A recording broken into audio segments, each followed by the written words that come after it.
ધોળકા બાવરા road પરની સોસાયટીઓ જળમગ્ન થઈ ગઈ છે। 2 દિવસથી સોસાયટીઓમાં ભરાયા છે પાણી। અંદાજે 50થી વધુ મકાનોમાં પાણી ભરાયા છે। ફર્નિચર સહિતના માલ સામાનને નુકસાન થયું છે। વરસાદ રોકાયા બાદ પણ પાણી નથી ઓસર્યા। તો ધોળકા બાવડા રોડ પરની સોસાયટીઓ જળમગ્ન થઈ ગઈ છે, જેના દ્રશ્યો તમે સ્ક્રીન ઉપર જોઈ શકો છો। આ સ્થિતિ સર્જાઈ છે। લોકોના ઘરોમાં પાણી ઘૂસી ગયા છે। ફર્નિચરને નુકસાન થઈ રહ્યું છે। 50થી વધુ મકાનોમાં પાણી ભરાઈ ગયા છે।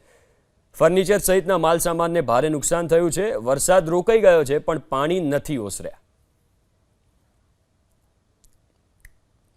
તો આ દ્રશ્યો તમે જોઈ શકો છો કે પ્રી મોન્સૂનની જે વાતો કરવામાં આવે છે કામગીરીની, એ ક્યારે થતી ના હોય એવું લાગે છે। કારણ કે વરસાદ પડે અને ભારે વરસાદ પડે તો બરાબર છે, ચલો લોકોના ઘરોમાં પાણી ભરાઈ ગયા, પણ આ તો વરસાદ બંધ થઈ ગયો છે તેમ છતાં પાણી નથી ઓસર્યા।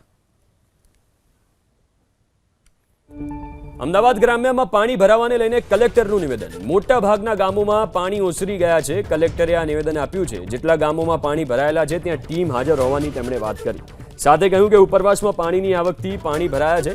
પાણી કાઢવાની અત્યારે કામગીરી ચાલી રહી છે। પમ્પિંગ મશીનથી પાણીના નિકાલની કામગીરી ચાલી રહી છે।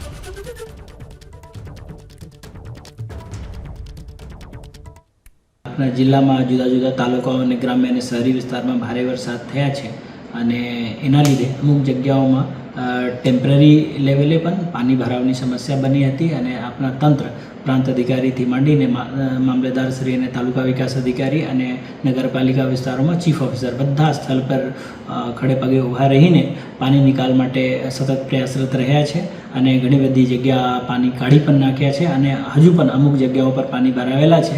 એના માટે પણ આપણી ટીમ સતત કાર્ય કરી રહી છે, રાત દિવસે કરી રહી છે।